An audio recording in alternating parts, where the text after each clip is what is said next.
प्यारे बुजुर्गों, माताओं, भाई और बहनों, हम सब अपनी ज़िंदगी में प्रेम चाहते हैं। हम चाहते हैं कि हमसे हर एक कोई प्रेम करे। हमें भी चाहते हैं कि हम भी सबसे प्रेम करें, क्योंकि ज़िंदगी जब प्रेम से जी जाती है तो बहुत हसीन हो जाती है। कोई इंसान नहीं चाहता कि उसकी ज़िंदगी में हलचल हो, लेकिन ये ना चाहते हुए भी हम देखते हैं कि ज़िंदगी दिन ब दिन हलचल से बढ़ती चली जाती है।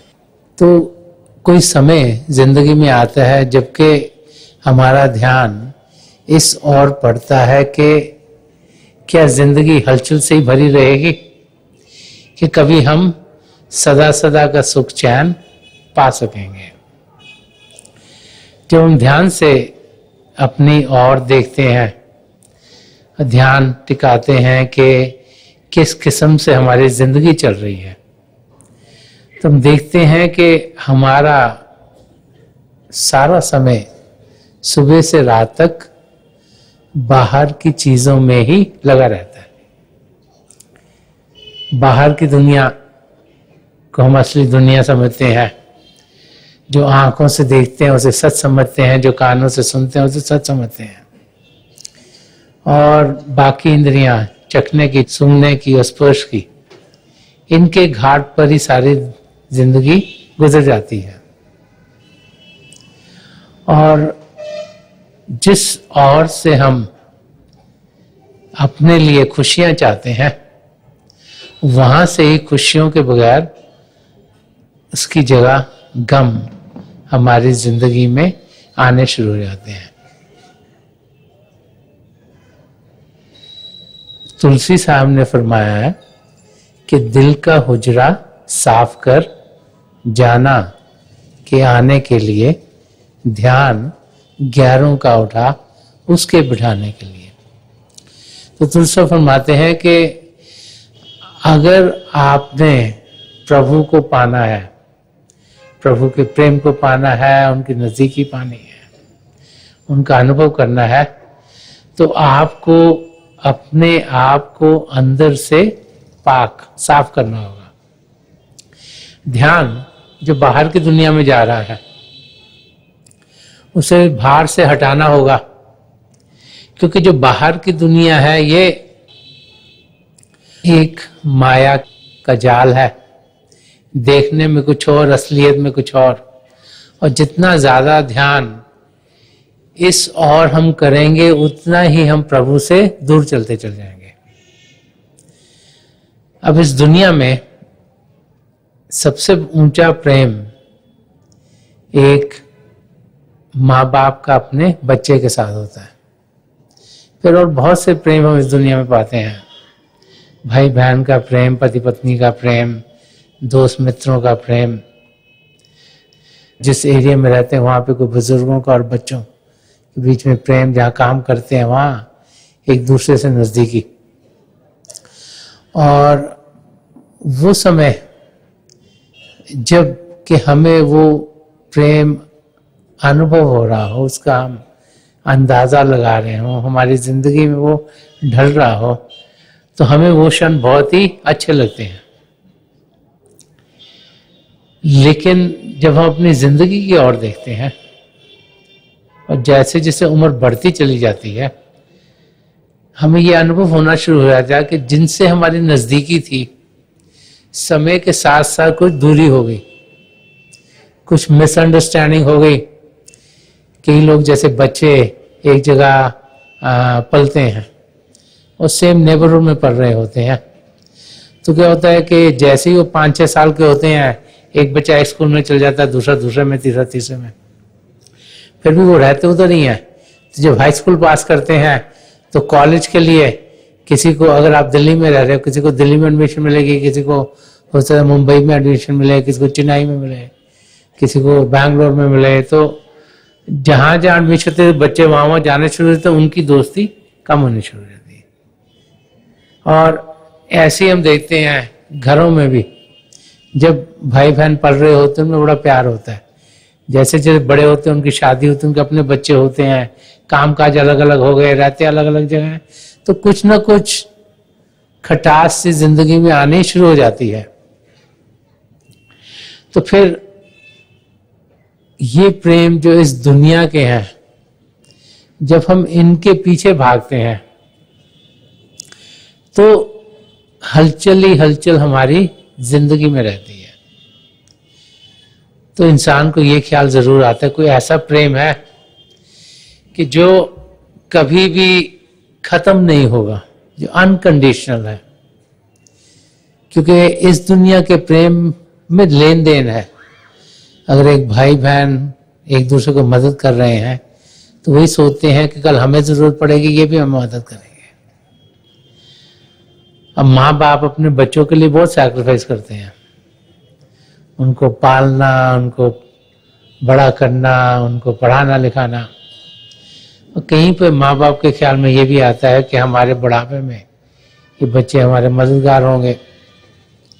तो जो इस दुनिया के प्रेम है उनमें लेन देन, एक किस्म का बिजनेस, एक्सपेक्टेशंस है कि जब हमें तकलीफ हो तो हमें मदद मिलेगी। तो इसीलिए वो सदा सदा का सुख चैन हमें दे नहीं पाते। तो वो प्रेम जो कि सदा सदा के लिए रहे, क्या वो इस दुनिया में है? क्या उसे हम पा सकते हैं? और इस सवाल का जवाब महापुरुष सदियों से देते चले आए हैं कि हम सब पिता परमेश्वर का प्रेम पा सकते हैं। और उनका प्रेम इतना है कि उनको हमसे कोई जरूरत नहीं। उन्होंने हमको देना है और देना है और देना है, हमसे कुछ लेना नहीं। और इसीलिए दिव्य प्रेम जो कि पिता परमेश्वर का प्रेम है, उसको पाने के लिए बार बार बार महापुरुष हमें समझाते हैं। अब पिता परमेश्वर कहाँ है, उन्हें कैसे पाया जाए, फिर उनका प्रेम कैसे पाया जाए। जब इस और हम जानकारी पाने की कोशिश करते हैं तो सबसे पहले तो ये समझ में आता है कि जिसे देखा नहीं उससे प्रेम कैसे करें। हम लोग तो जब से पैदा हुए हमें यही समझाया गया है जो आंखों से दिखता है वही सच है। तो पिता परमेश्वर को देखें कैसे, कैसे उन तक पहुंचे और कैसे अगर उन तक पहुंचेंगे तो उनसे हम प्रेम करें। प्रेम भक्ति का दूसरा नाम है। जब हम हिस्ट्री में पढ़ते हैं हम देखते कई संत महापुरुष आए और उनका प्रेम पिता परमेश्वर से असीम था, अनलिमिटेड था। और बहुतों ने पिता परमेश्वर को अपने गुरु के जरिए पाया कि उनके सद्गुरु ने उनका मेल मिलाप जो प्रभु के दो जाति रूप हैं, ज्योति और श्रुति, लाइट एंड साउंड के साथ कराया, जिसके जरिए उनकी रूह भी अंदर के मंडलों में जाने शुरू हो गई। और जब वो अंदर के मंडलों में गई तभी उन्हें यकीन आया कि पिता परमेश्वर हैं, हमारे भीतर हैं, उनको हम मिल सकते हैं। मीराबाई, जिन्हें बहुत से लोग सोचते हैं कि कृष्ण जी महाराज की पुजारन थी, जब उनकी जिंदगी में संत रविदास जी महाराज ने देन दी, उनका शिव नेत्र खोला, उनको अंदर के मंडलों में रसाई करवाई, उनकी आत्मा को उड़ान दी, तो उन्होंने यही कहा कि मीरा मन मानी सूरज सैल आसमानी।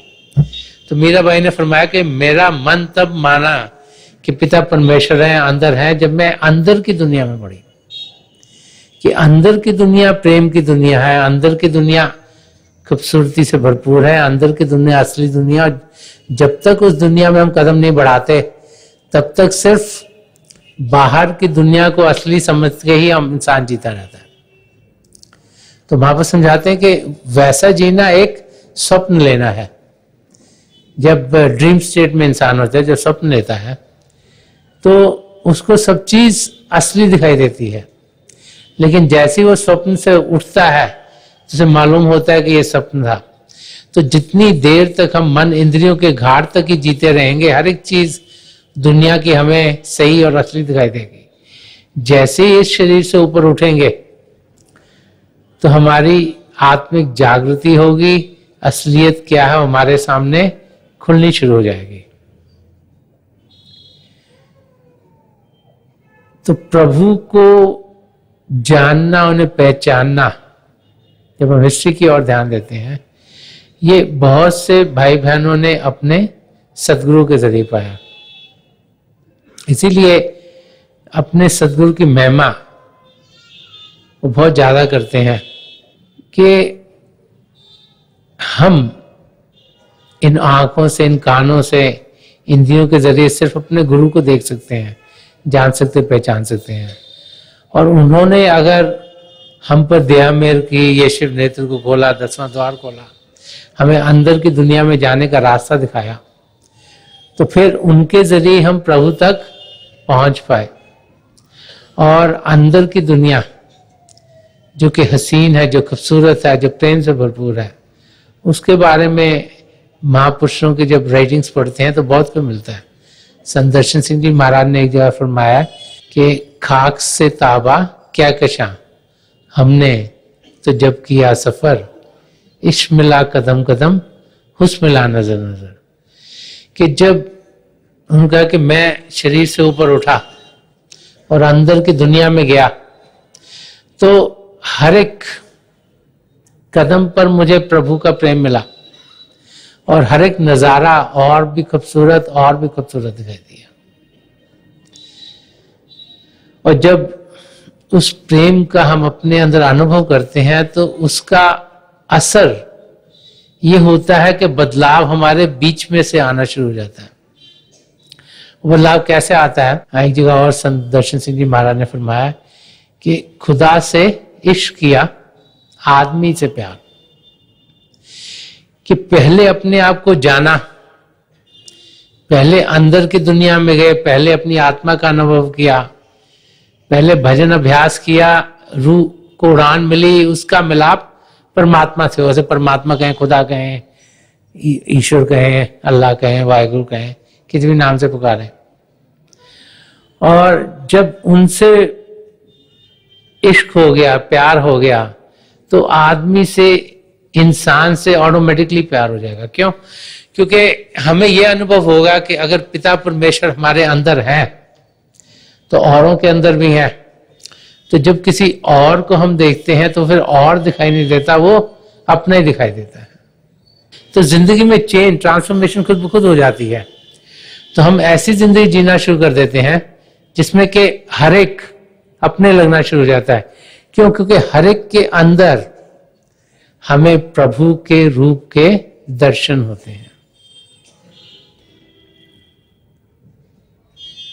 वो स्टेट तब आती है जब अपने अंदर हम पिता परमेश्वर की जानकारी पाए। तब होगा जब रूह सिमटेगी। इस समय तो रूह सारे शरीर में बिखरी हुई है, और जब वो सिमटती है, जब हम ध्यान टिकाते हैं तो यहाँ शिव नेत्र 10वें द्वार पर सिमटती है।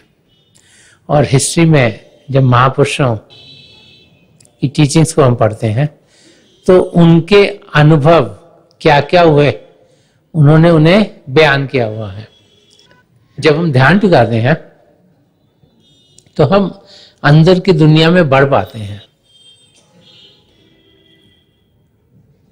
हर एक धर्म हमें समझाता है कि इस दुनिया के आगे जहां और भी है, कोई उन्हें स्वर्ग और नर्क कहता है, कोई उन्हें कहता है कि ये रीजन्स ऑफ साइलेंस हैं, कि यहाँ और ज्यादा शांति है, कोई कहता है ये और कॉन्शियस है, ये और चेतन रीजन है, कोई कहता है ये और रूहानियत से भरपूर है और स्पिरिचुअल रीजन है।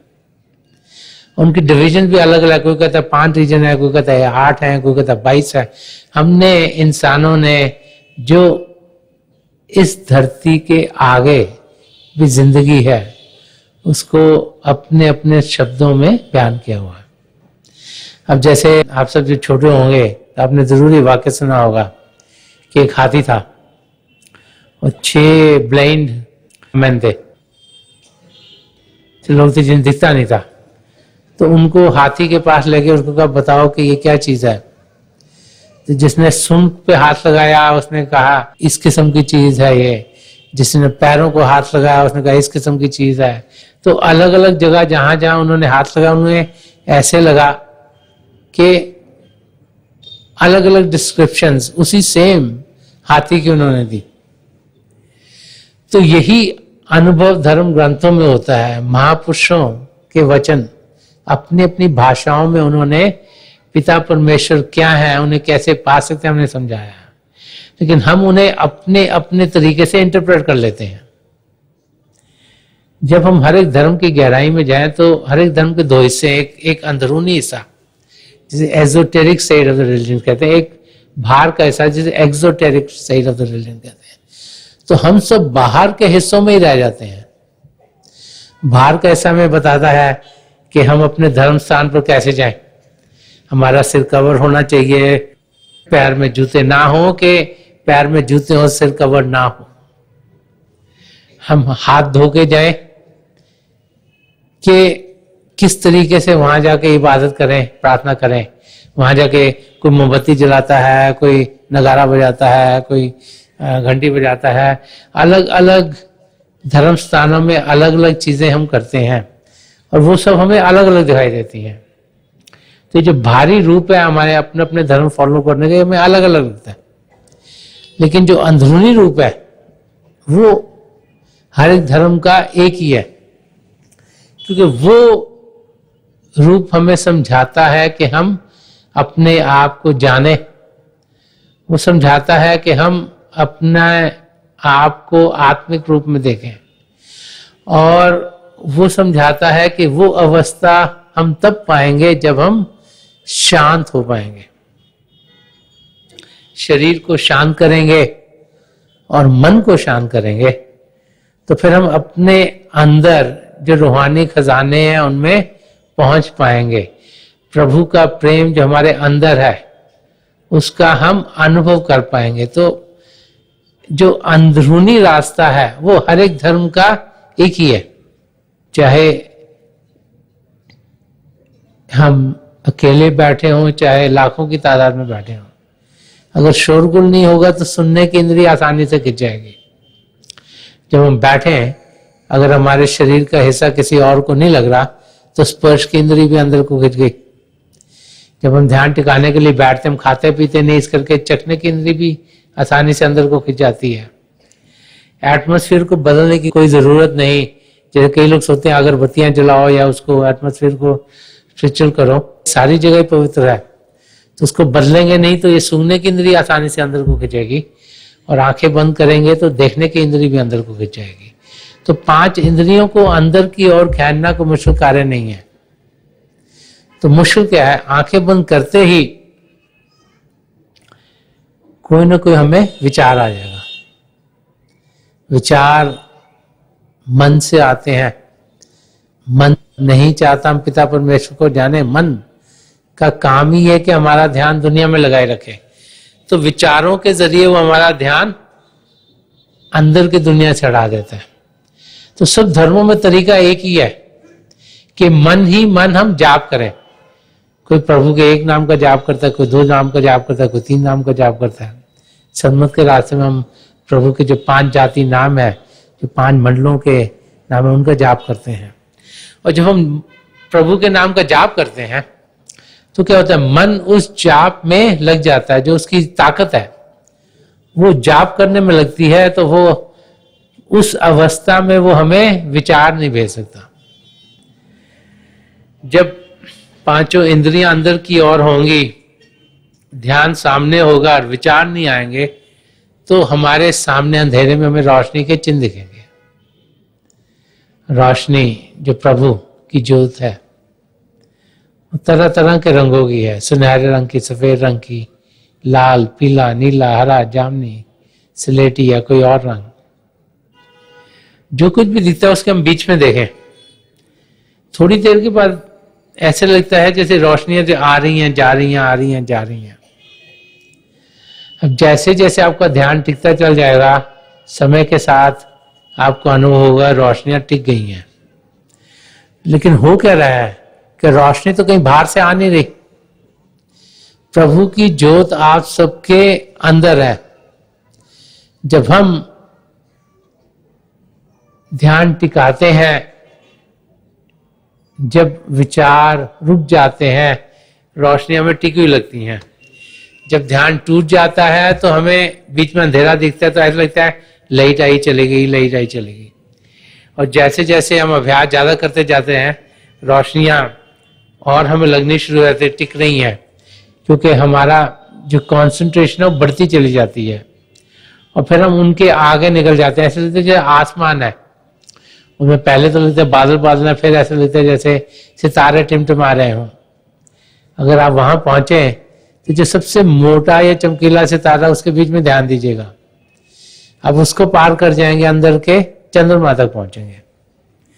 जो बड़े लगन से प्यार से उसमें देखेंगे, उससे भी आगे निकल जाएंगे, आपको अंदर में सूर्य के दर्शन होंगे। और जब बड़े प्यार से उसके बीच में हम देखेंगे तो हमें अपने गुरु के नूरी स्वरूप के दर्शन होंगे।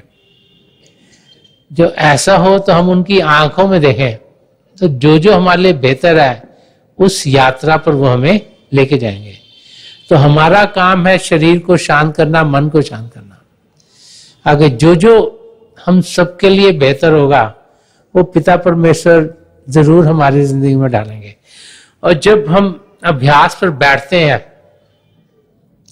तो सिर्फ उस समय के लिए ही नहीं, जबकि हम बैठे हुए होते हैं, हम प्रभु के प्रेम का अनुभव करते हैं, लेकिन वो हमारे साथ कई देर तक फिर टिका रहता है।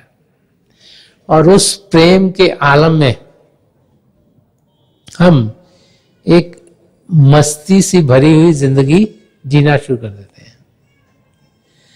प्रभु का प्रेम इतना मीठा है कि उसके मुकाबले में और कोई चीज हमें अच्छी नहीं लगती। और दिल यही बार बार करता है कि उसी मिठास को हम और पाना शुरू कर दें। और जितना ज्यादा ध्यान प्रभु की ओर हम डालते हैं, उतना ही लगन हमारी बढ़ती है और उतना ही प्रभु का प्रेम हम पाना शुरू कर देते हैं। तो उनका प्रेम हम सबके अंदर है। और जब वहां पर जागृति आती है तो अंधेरा इंसान का दूर हो जाता है, खुशियों से वो जीना शुरू कर देता है और दुख दर्द हमारे सब दूर हो जाते हैं। एक वाकया एक केव का है। एक केव थी, धरती के अंदर थी गुफा। तो उसने सिर्फ अंधेरा ही अंधेरा जिंदगी भर में देखा था। तो किसी तरीके से जैसे ये वाकया बताया जाता है, वो धरती में से बाहर निकल पाई। तो उसने बाहर देखा, बड़ी रोशनी थी और चीजें बड़ी अच्छी चीजें दिख रही थी। और देखा कि सूर्य की रोशनी रही तो सब चीजें बड़ी खूबसूरत थी। तो जब शाम ढलने शुरू हुई, अंधेरा होना शुरू हुआ, तो उसने सूर्य से कहा कि आपके करके तो मुझे बहुत कुछ दिखा, मैं तो जिंदगी भर कभी अंधेरे के सिवाय कुछ देखा ही नहीं था। तो सूर्य का अंधेरा क्या होता है? तो गुफा ने कहा आपको अंधेरा पता नहीं क्या होता है? सूर्य ने कहा नहीं, मैंने तो कभी अंधेरा देखा नहीं। तो गुफा ने कहा अच्छा आप मेरे मिलने आना, तो जहां मैं रहती हूँ ना वहां बहुत अंधेरा ही अंधेरा है, तो मैं आपको अंधेरा दिखाऊंगी क्या होता है। तो सूर्य ने कहा अच्छा ठीक है मैं आऊंगा किस दिन। तो एक दिन सूर्य को लगा चलो मैं देखी हूँ अंधेरा कैसा लग रहा है। तो वो जमीन के अंदर गया, गुफा को ढूंढा और जहां जहां जाए वहां रोशनी रोशनी। तो उसने गुफा को कहा हमें आगे मुझे अंधेरा दिखाओ। लेकिन गुफा अंधेरा क्या दिखाती, जहां सूर्य था वहां रोशनी खुद ब खुद होनी थी। तो जब हम अंदर की दुनिया में बढ़ते हैं तो अंदर से जब हम जगमग जगमग होते हैं तो बाहर की दुनिया खुद ब खुद हसीन लगनी शुरू हो जाती है। क्योंकि जहां सूर्य निकल आया वहां अंधेरे का कोई काम नहीं, और जहां प्रभु से मेल मिलाप हो गया वहां किसी और चीज की हमें जरूरत नहीं। जिंदगी भर हम दुनिया में चीजें ढूंढते रहते हैं। कभी कहते हैं साइकिल मिल जाए, साइकिल मिल गई, लगे स्कूटर मिल जाए, स्कूटर मिल गया, लगे कार मिल गई, एक कार मिल गई, लगे चलो 2-4 हो जाए, अब एक SUV भी चाहिए। इच्छाएं इंसान की कभी पूरी नहीं होती और उनको पूरा करते करते ही हमारे पैर कब्र तक चल बसते हैं। और जिस चीज को हम यहाँ पाने आए हैं, जो अपने आप को जानना है और पिता परमेश्वर को पाना है, उस और ध्यान दिए बगैर ही हम इस धरती से चले जाते हैं। महापुरुष एक वाक्य मीना बाजार का सुनाया करते थे कि एक राजा था, वो साल में एक बार अपनी सारी प्रजा को बुलाता था। वो कहता था कि ये महल में ये बड़ा सा हॉल है, इसमें जो भी चीजें पड़ी हैं एक एक चीज आप सब लेके जा सकते हो। तो वहां पे बहुत से गलीचे, बहुत सा फर्नीचर, बहुत से लैंप्स, हीरे जवाहरात, कपड़े, बहुत सी चीजें पड़ी होती थी। तो भी हर एक जो भी सिटीजन था उस राज्य का, वो आके एक एक चीज लेके जा सकता है। तो सुबह 10 बजे जैसे वे बाजार खुलता था, शाम के 5 बजे तक खुला रहता था। तो राजा देख रहा था कि क्या हो रहा है। 4 बजे करीब उसने देखा कि बहुत सी चीज चली गई। एक लड़की है छोटी सी, वो घूम रही, कोई चीज उठा नहीं रही। तो राजा लड़की के पास गया, उसने कहा कि तुम्हें मालूम है 1 घंटे में ये बाजार बंद हो जाएगा, जो तेरे को अच्छा लगता है तू ले ले। तो लड़की ने राजा से पूछा कि ये सब चीजें किसकी हैं? तो राजा ने कहा ये मेरी हैं, मैं राजा हूं, ये सब कुछ मेरा है। तो लड़की ने अपना हाथ राजा के सिर पर रख दिया कि मैं तो तुम्हें लूंगी। हमारे सबके अंदर पिता परमेश्वर बसे हुए हैं, हम उनके ऊपर हाथ नहीं रखते। हम रात रखते हैं, कभी ये चीज मांग लेते हैं, कभी वो चीज मांग लेते हैं, कभी वो चीज मांग लेते हैं। इवन जब महापुरुषों के पास भी जाते हैं तो उनसे मांगते क्या है? कहते हैं जी हमारा नानी या दादी बीमार है, वो ठीक हो जाए, बच्चों के एग्जाम है वो पास हो जाए, हमारी लड़की की शादी नहीं हो रही, इसकी शादी हो गई, और लड़के की शादी हो गई, इसका बच्चा नहीं अब हो रहा, इसका बच्चा हो जाए, और दुनिया की चीजें मांगते रहते हैं। संत कृपाल सिंह जी महाराज फरमाते थे, वो कहते थे कि अगर मैं यहाँ बैठा हुआ हूँ इधर, अब मेरे बाहर एक यहाँ डॉक्टर बैठा हुआ हो, और एक बैठा हुआ हो बैंकर, और एक बैठा हुआ हो वकील, तो कहते हैं कि बहुत से लोग जो आते हैं वो तो डॉक्टर से ही अपनी बाहर की बीमारी ठीक करा के चले जाएंगे। कोई और आएंगे जिनको पैसों की जरूरत है, वो बैंकर को मिलकर चले जाएंगे। कोई और आएंगे जिनके प्रॉब्लम चल रही हैं, कोई केसेस हैं, वो वकील को मिलकर चले जाएंगे। कोई कोई है जो मेरे तक आता है। तो पिता परमेश्वर हम सबके भीतर है, कोई कोई है जो उन तक कदम बढ़ा पाता है, लेकिन वो हम सबके लिए, ये हमारा बर्थ रेट है कि हम पिता परमेश्वर को जाने। हम इस धरती पर आए इसलिए ताकि हम अपने आप को जान सकें और पिता परमेश्वर को पा सकें। और जब अपने आप को सही रूप में जानेंगे तो हम देखेंगे कि हम एक आत्मा है, चेतन है, प्रभु का अंश है, प्रभु के प्रेम से भरपूर है। और उस प्रेम का जब हम अनुभव करेंगे, जो कि सिर्फ अंदर की दुनिया में जाकर ही मिल सकता है, तो फिर बदलाव खुद ब खुद हमारे अंदर आना शुरू हो जाएगा। जैसे संत दर्शन सिंह जी महाराज ने फरमाते कि गले लगा लो हर इंसान को कि अपना है, चलो तो राहगुजारों में बांटते हुए प्यार। तो उस स्टेट तक हम पहुंच जाते हैं जबकि हर एक हमें अपना ही लगता है।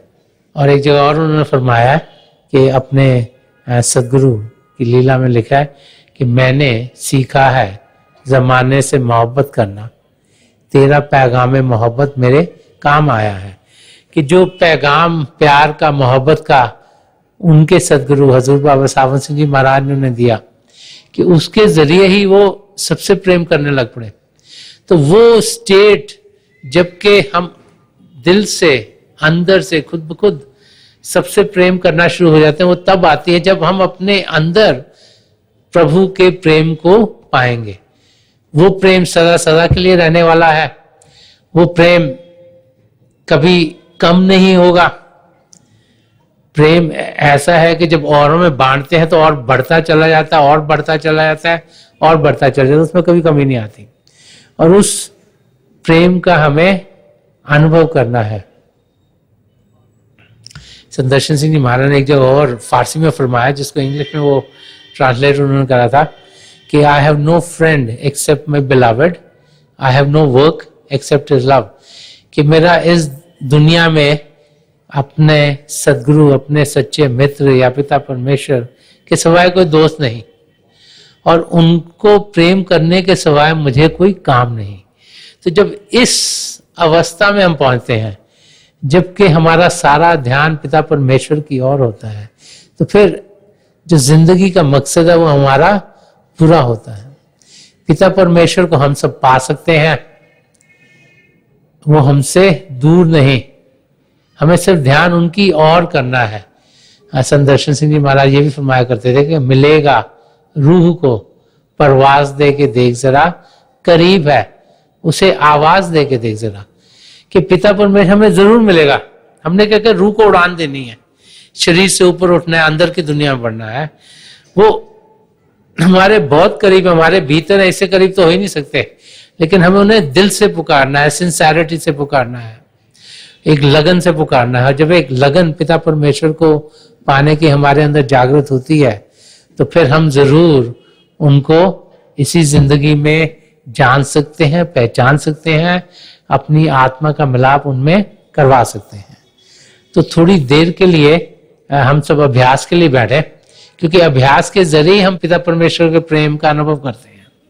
आप जहां भी बैठे आराम से बैठिएगा, देखिए आपके शरीर का हिस्सा किसी और को ना लगे। अपनी आंखें बंद कर लीजिएगा, जो आंखों के डेरे आईबॉल से सीधे सामने होने चाहिए। जैसे आप अपने सामने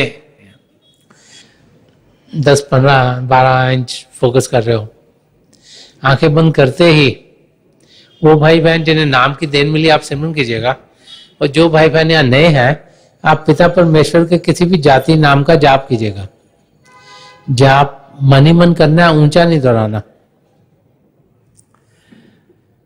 आपके सामने अंधेरे में आपको रोशनी के कुछ चिन्ह दिखने शुरू होंगे, जो जो दिखता है उसके बीच में देखिएगा।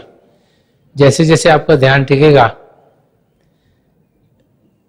रोशनियां टिकती हुई आपको दिखाई देंगी, और आपको और भी कई अनुभव हो सकते हैं। आसमान, सितारे, चंद्रमा, सूर्य, आपके गुरु के नूरी स्वरूप, जो कुछ भी आपको अनुभव हो उसके बीच में देखिएगा, और आप देखेंगे कि इसका आनंद आपको कितना ज्यादा आना शुरू हो जाएगा। मेरी हजूर बाबा सावन सिंह जी महाराज, परम संत कृपाल सिंह जी महाराज, दयाल प्रसन्न दर्शन सिंह जी महाराज की चरण कमलों में यही प्रार्थना है कि जो जो हम सबके लिए बेहतर हो महापुरुष हमें दें, हमें सबके साथ जोड़ें, और हमारे भीतर प्रभु की ज्योत के हमें दर्शन करवाएं। तो थोड़ी देर में मैं आपको इस बैठक से उठाऊंगा, और मेरी शुभकामनाएं आप सबके साथ हैं।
छोड़ दीजिए जी, हाँ प्लीज़ लीव ऑफ।